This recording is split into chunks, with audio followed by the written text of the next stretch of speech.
As you all know, we're aiming to do something unique with Menyr. We're striving to achieve unprecedented feat, such as automatically generating 100 kilometers square of terrain, providing the best graphics ever seen in a VTT, offering it all for free. Complexity of creating Menyr surpasses anything we've done before and is more ambitious than we initially thought. The bad news, it'll take longer than anticipated. The good news, we can absolutely pull this off given enough time. As 2024 unfolds, we've had to reassess our schedule and resources, leading to some difficult decisions that we'll discuss today.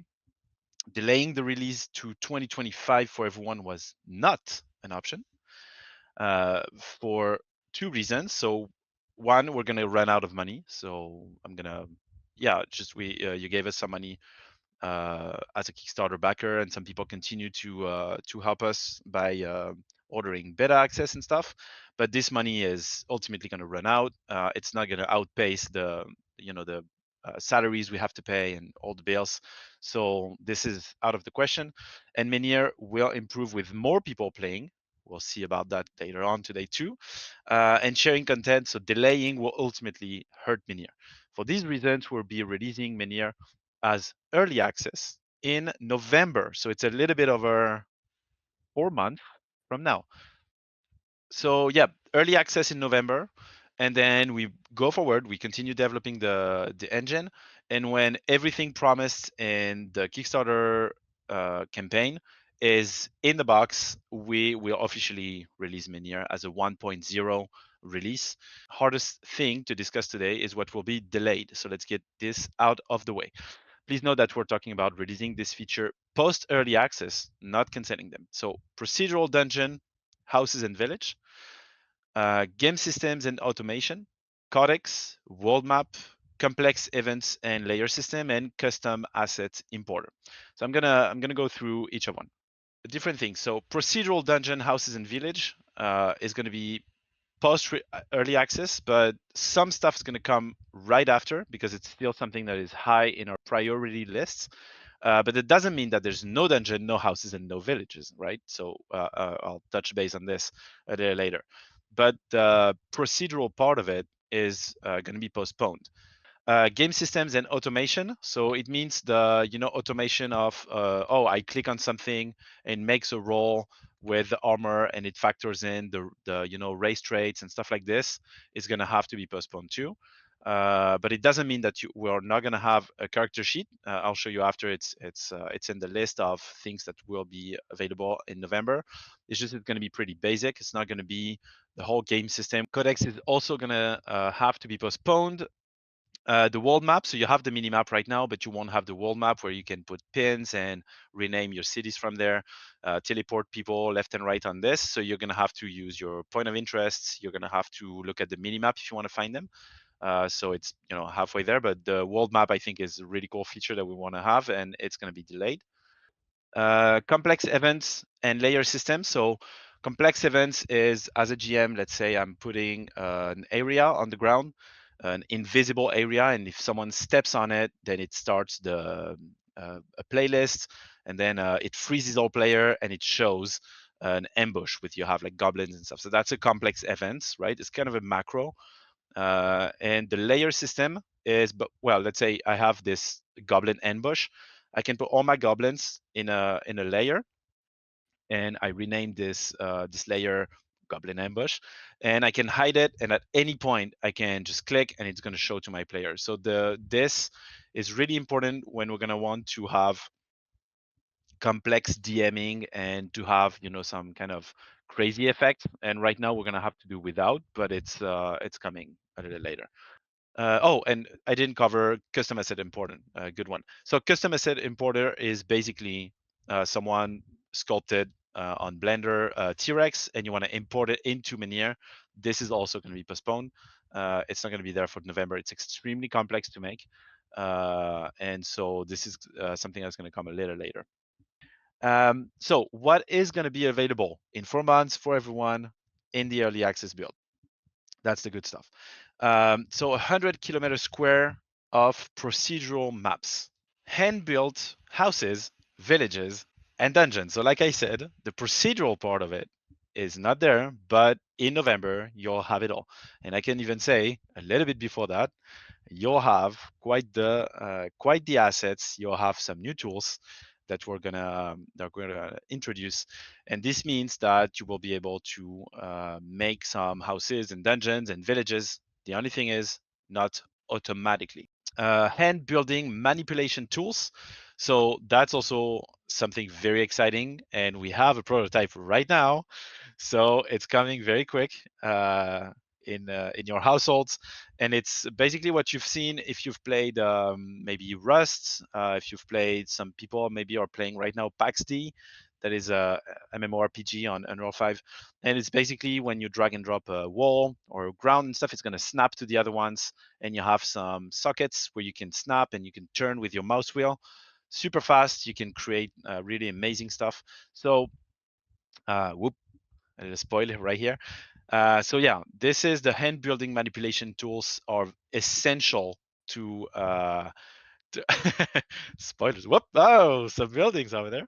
So the hand building manipulation tools have to be there so people can actually create, houses and dungeons and villages without having to just like move everything and to have the right angle. But at some point, if you make a square room, then it's not really square because your rotation was not exact. So now we have like with this tools, you can snap at 90 angles. So it's going to be so easy for everyone to make something very high, very big. And it's being tested right now. And I can say that it's excited. And maybe that's what I'm going to show you later. Road and bridge tool.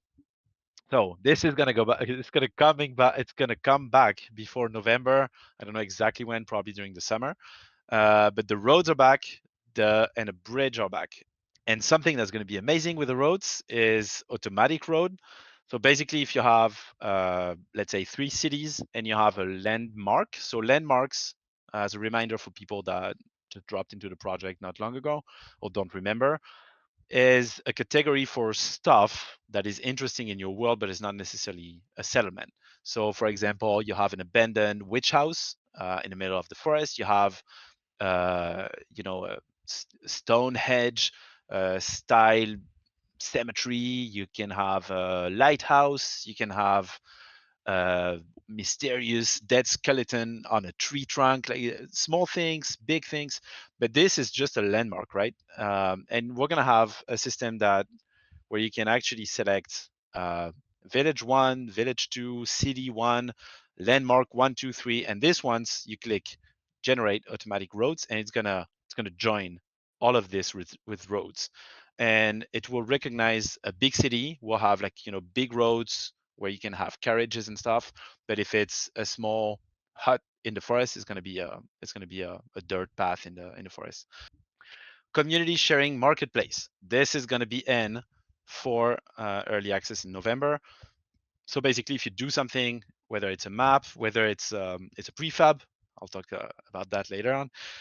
Whether it's a prefab, whether it's a little scene, a little village or whatever, you can take that and you can save it and share it on the marketplace. We know we've talked about selling your content on the marketplace. This will come a little later. But you can absolutely share right at the beginning, and the marketplace will have some items to buy on the at launch. Biome, you're gonna have plains. You're gonna have 2 forests. So you have broadleaf forest and you have pine forests for more, like high elevation stuff. You're gonna have the beach, which is not there in Menyr right now, and you're gonna have rocks. So basically, if you have, a mountain and you have this kind of steep slope, you're gonna have a rocky biome right there. You're gonna be able to use it on flat ground if you want to paint it. And the beach is also gonna be very, very nice to have. Next to lakes and rivers and stuff. It's going to have this kind of sandy, wet feel, and it's also going to cover the underwater, and it's going to look super cool even above the water. Right now, it's kind of a placeholder what we have, so this is coming. It's in the work. Biome painting, it's already in there. You can, when you're building your map, you can come, and if you have like a forest, you can be like, nope, I want a beach right here. Take the beach biome paint, you paint, and that replaces it. Asset outliner asked a lot, and again, it's a little bit of love for our map makers. It's basically if you drag and drop assets, assets, assets, and you make a house. Well, you want to be able to select all of that and put it in a folder and name it house, so you can duplicate it, you can move stuff without having to re-click every item, which is the case today, and which makes people like Shardy even more crazy in a very good way. Undo function, also a godsend. So basically Control Z for those who know Photoshop and the likes. You do something, oops, it was not what you meant. Control Z, the item goes back. If you drag and drop something that was not intentional, it's going to delete it. All of this is going to be interesting. And it is part of, I'm just going to touch on this. The undo function is basically the timeline function feature, and it's not just undoing. What it means is when you're going to start a campaign, even across multiple maps, dungeons, and everything, you will have a timeline. This timeline is going to be exposed when you have access to the codex. It's going to be in the codex. That means that even if your game is months, uh, lasts for months, you're going to be able to go back to the very first actions you make. And so every time someone moves, this is recorded on the timeline, and you can actually see. You can go back, you can go forward, and so that's really cool. And the undo function is the tip of the iceberg of what the timeline can do. Obviously, prefabs. I'm not going to talk about it because I have an entire slide. Spoiler on this a little later, but it's coming, and it's one of the most amazing feature we'll have. And the terraforming is coming back. And terraforming, for those who used it before, I know a lot of people have been scratching, like, please give me. Yes, we want to have it back, and it's basically taking a 3D brush and sculpting. So like making, digging the ground, adding ground, and you can even make arches and stuff. And so this is coming back. VTT functions coming for November 2. Basic character sheets. So like I said, the whole game system and everything is not going to be postponed for after early access, but you still will have a character sheet. So it's going to be very informational, but at least you can use it to save stuff. The dice tool, so it's already in there, but you're going to be able to customize it, as you can see below. So you can use, if you own a fire dice or ice dice set, you can change your dice. Measurement tool, it's already in. People have been testing it. Apparently, it works pretty well. But later on, it will be integrated with metric and imperial system, your choice. And you can also adapt your grid to anything you want. So if your grid, you want it 5 feet, like for D&D, you can. But if you want it 3 feet, 4.5 feet, whatever, you can change the grid, and everything will snap to the middle of the grid. So that's really cool. Ping and drawing. So if you want to ping someone, oh, look there, you have a ping system. And if you want to make a little drawing on the map, like, oh, we should go there, make an arrow, all of this is coming. Fog of War is also coming.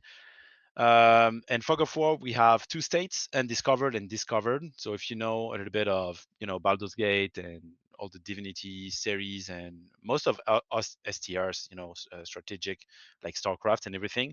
Basically, if it's black, you've never seen it. If you go somewhere, then it's colored. It shows the color and stuff like around you. But then if you go away, you can see it, but in black and white, which means that you have previously discovered that, but you're not seeing what's happening there at the moment. So if there's like enemies, you don't see, right? So for dungeon exploration, it's really cool. Even for outside, the GM can turn it off, turn it on. Advanced chat function. So you'll have text roll. If you tap /roll 20 plus 6, it's going to roll a d20 and a d6 without the 3D effect. So you can actually roll dice, quietly, kind of, and it's going to do the randomization for you. You're going to have the whisper. So if you want to text something quietly to a friend without the GM knowing, you can actually type it. You're going to have the timeline. So you're going to know at what time who said what. Immersion, one of the last pillar of the third pillar of Menyr. Weather time. So most of it is done. So I'm going to go pretty quickly on this. So weather time advanced system, pretty much what we have. But yeah, there's a few features that we've put on the side, like for example, the automatic weather change. All of this, it's coming, but it's about to be finished. Point of interest, we have it right now. Again, some slight changes on this, but basically it's what we have. Multi-view, free cam, top-down, STR, FPS, minimap. It's here already, but it's going to be improved. Advanced game master control, so view restrictions, freedom restrictions, and point of interest force display. So it's very important for us. And as a GM, that's a lot of stuff that I really want to have in for when I do my games. So basically, if I don't want people to be able to explore everything in as a free cam and just basically go and fly around my entire 100 kilometer square map, I can actually say, okay, you can't free cam, but you're going to be able to do the kind of Divinity Baldur's Gate map view, and also first person. So if you want to go in, you go in, but if you don't climb the mountain, you can't really see what's out there, and you can certainly not teleport 100 kilometers away. And so you can do that, and you can also restrict what I call freedom restriction. It is not anti-American, believe me. It's more like a freedom of going anywhere you want. So basically, if you have a village or something, you can draw a big circle around this village, and you can say, okay, no one goes out because there's an invisible wall. So basically, people can go around. Even free cam, they could fly up and look around, but if they go at some point after the village, they're going to hit a wall. And the ultimate one is the PoE force display, so point of interest. Basically, this one is you set up a point of interest as a GM, so you make a beautiful screen shot, perfect composition and everything. You set the right time, and you can see. So you set it, and then you press force display, and all your players, they just see that, and they don't have access to anything. What they still have access, but to the chat box. They can still roll the dice in the chat. They can still go in their character sheet, but they cannot move. They cannot change anything, and so that's for talk time. Right? You're telling your stories. You really don't want them to be doing something else. You can absolutely do that. Cinematic camera mode V2. So there's a new version of the cinematic camera that was there in the build before, and that's not here anymore. We have one that is similar, but a little bit better. It's coming soon. Interactive assets. So not crazy, right? It's not a video game again, in the sense like it's not like a Baldur's Gate or whatever. But still, you want to be able to open windows and doors and chests, and this kind of not too complicated interactive things with some assets, and it's going to be available also for early access. And last, the lobby. So the lobby, again, you've seen it's one of the first thing. It's the first thing you see on the Kickstarter video. Actually, is a character walking in this lobby, and so it has been upgraded, and this is going to be functional. Why is it cool? First of all, it's when you start a game, you're going to be inviting your friends. So you're like, okay, let's come in, and everyone is going to join in the lobby. Later on, the lobby is going to be customizable. So you're going to have your banners, you're going to have stuff you can put on the wall. You're going to be able to display weapons and everything. So that's going to be super cool. And also, while you're loading maps and your players too, you can still be in the lobby. So that's really cool. Instead of having like um, just a screen, and a loading bar.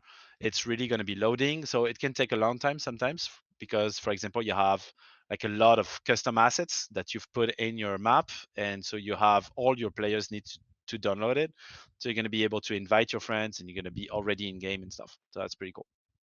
All right, let's go. New feature. So it's kind of the new feature is kind of a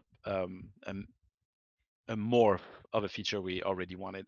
So all you see is Menyr screenshots, right? So this is not BS. It's not a concept. It is a screen. All of this is screens we've taken in the last couple of days. So it's real thing. So prefabs. What is a prefab? Prefab allow anyone to create a complex structure from a group of assets, copy, paste to friends or the community very quickly. The prefab will be in the form of code, so it can be exchanged or saved in a text format. So for those who know, I think it's Tailspire. They actually do that. It was a huge inspiration, and I love this. I think it's one of the best feature of Tailspire. It's amazing, and people do incredible map on there. I think thanks to that. So it's basically you take some assets, like I showed this with wood planks and roof and tiles and stuff. And if you do, let's say, a house, you select the house, copy, and you can paste it to your friend as a text. And if he then copy this text, he goes in his game, Control V, and it's just like the house appears. We have assets for houses, so we have wooden house, we have plaster and wood house, like you see here, very medieval. We also have straw house, we have wooden kind of cabin shack house.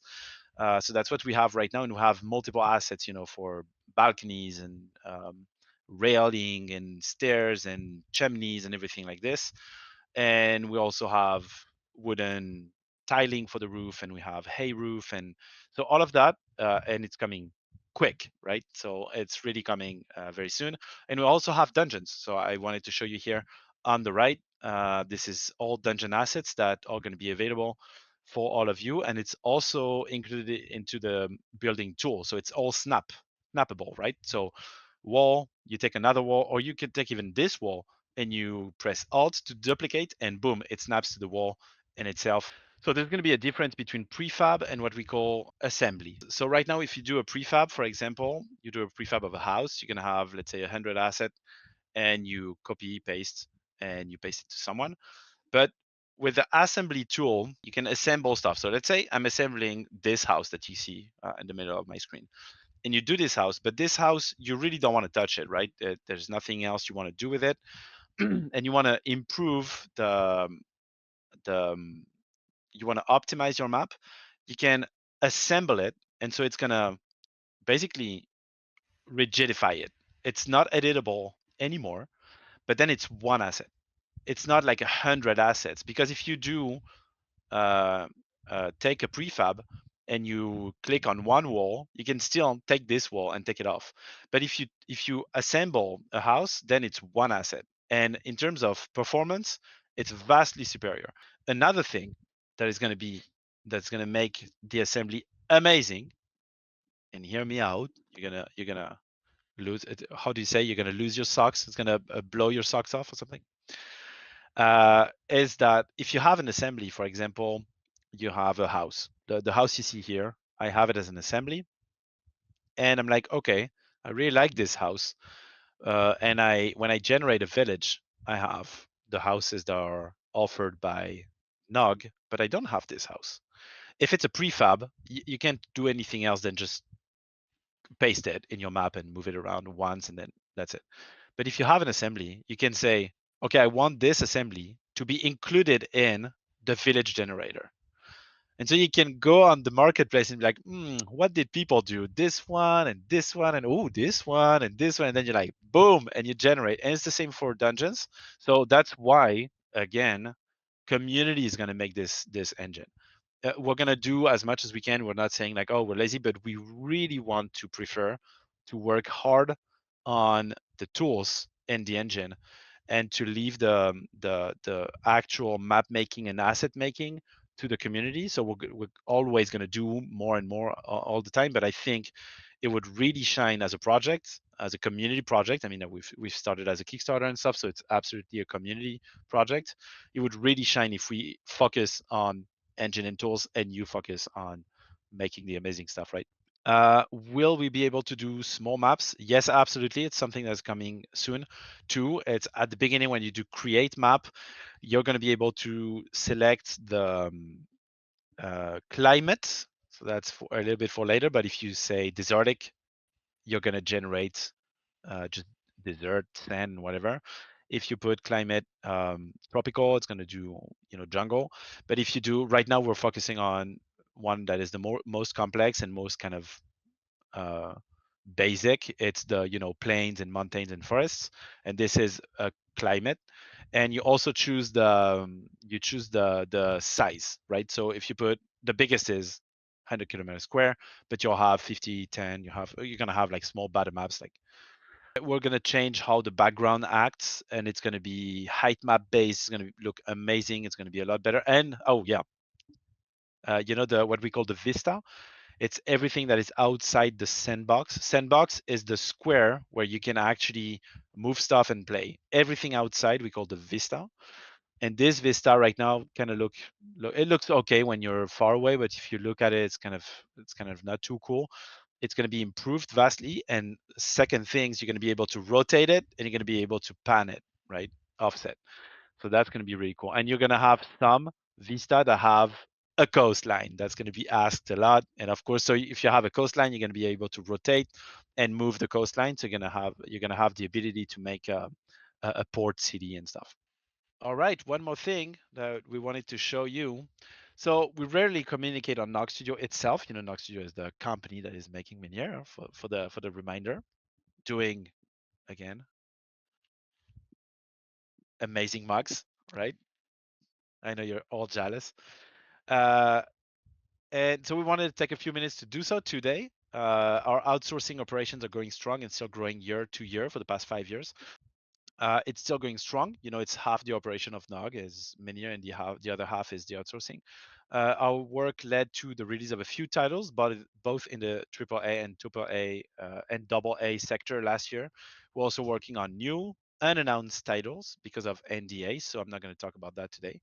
As much as our presence in festival has almost came to a halt in 2024, apart for some professional events, we expect to restart the machine next year, 2025, with a potential presence in the United States, and that will depend, I will be honest, on the popularity of Menyr.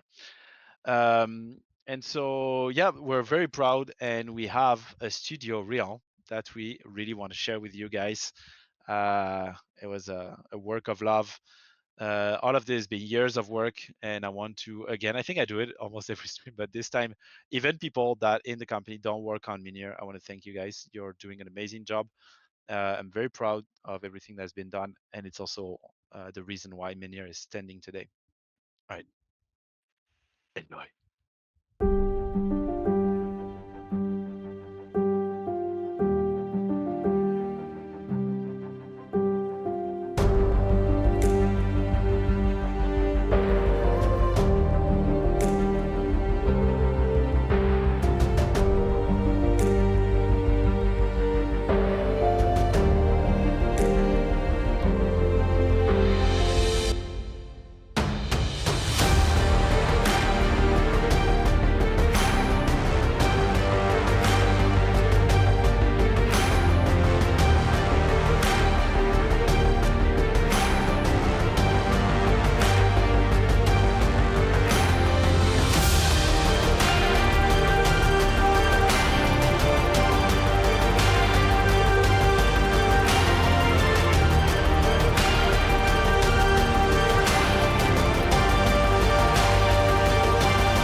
All right, so I hope you liked it. Right?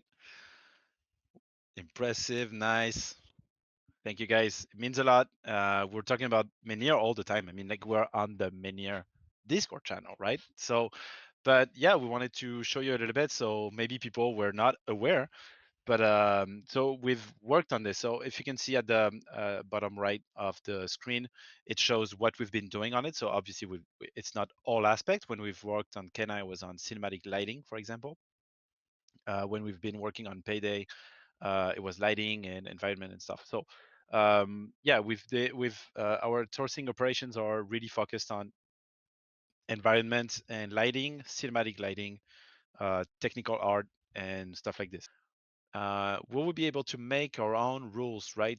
Yeah, with a game system. What about plugins like Foundry? Yes, plugins. So it's going to be, yeah, we're going to have plugins.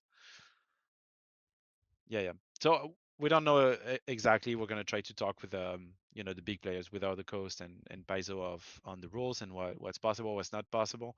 But we also want to give modding capabilities to the community. That's for sure. From the get-go, we've said it at the Kickstarter campaign. It's absolutely something we want to do with Menyr. So we've updated the biomes so they look better. We have a better blend between plains and forest and everything.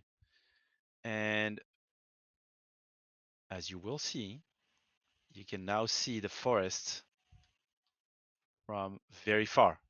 I'm gonna walk slowly to it and reveal.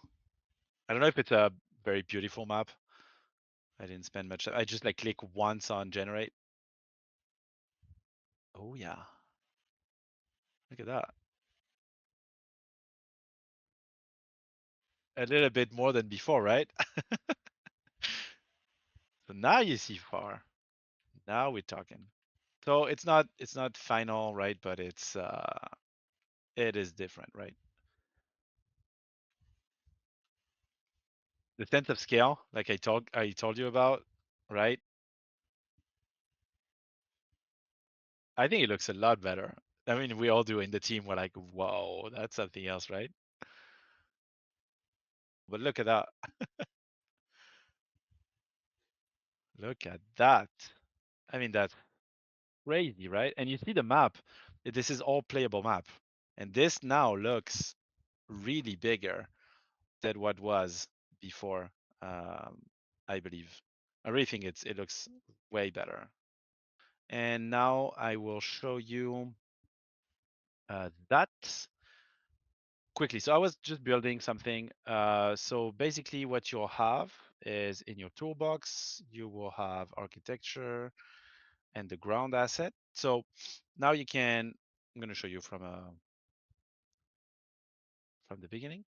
So you have your assets, and now you can see that if you hover, you have this handles. So if you click on it, now you're selected by default in the center. But if you highlight it and you do that, now you select it from this. It's very important because this is going to be your snap.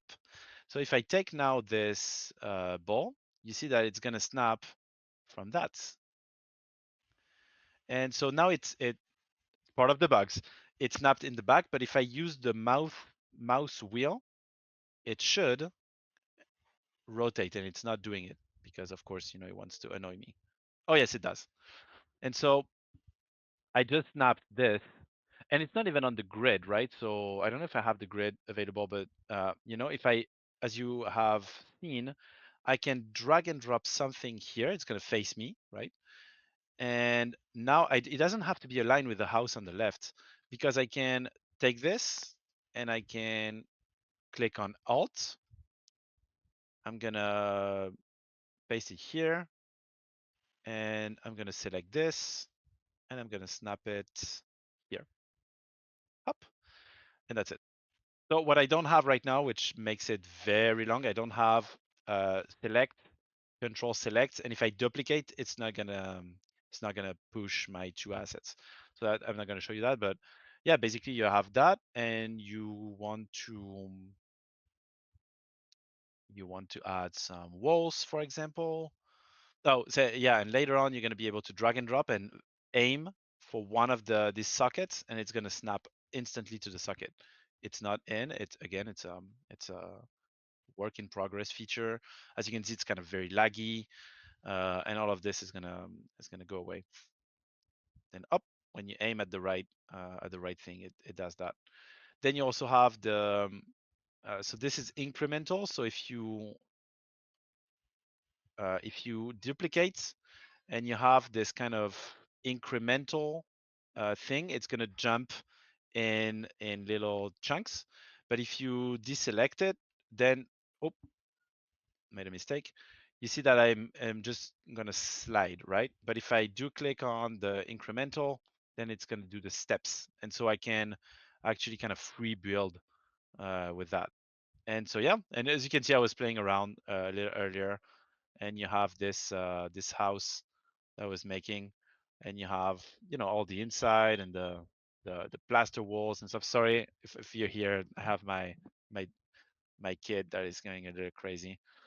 Um, and yeah, and when it's done, I mean, when it's done, it's as easy as doing that to explore.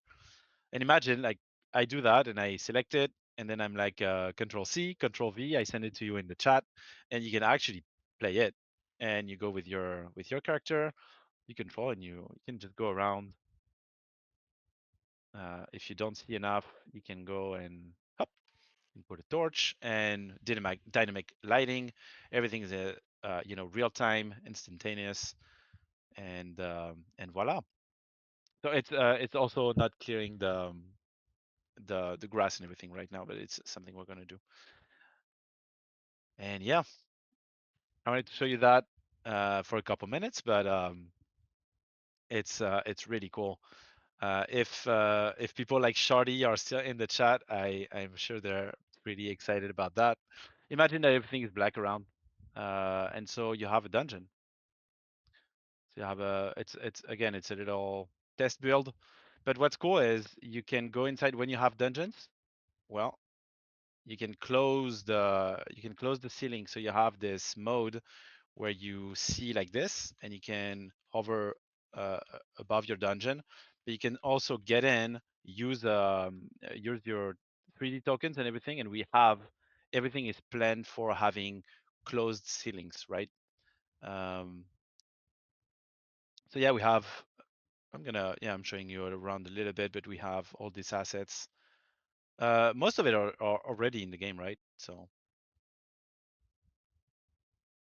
high frame rate. Oh yeah. Frame rate is really high. Above 100 for sure. So yeah, and you can keep the ceiling, the lighting, not attached to the. But anyway, yeah. Imagine you drop your friends here, and you activate the grid, and that's it. Let's fight. And if they want to explore because you've made a huge dungeon and want to explore on foot, then you can activate that, and they can just walk in it, FPS, and all the jazz, right? So go Fog 4, exactly. Love you guys. Thank you for supporting us, and thank you for your time. I'll see you very soon. Thank you. Bye bye.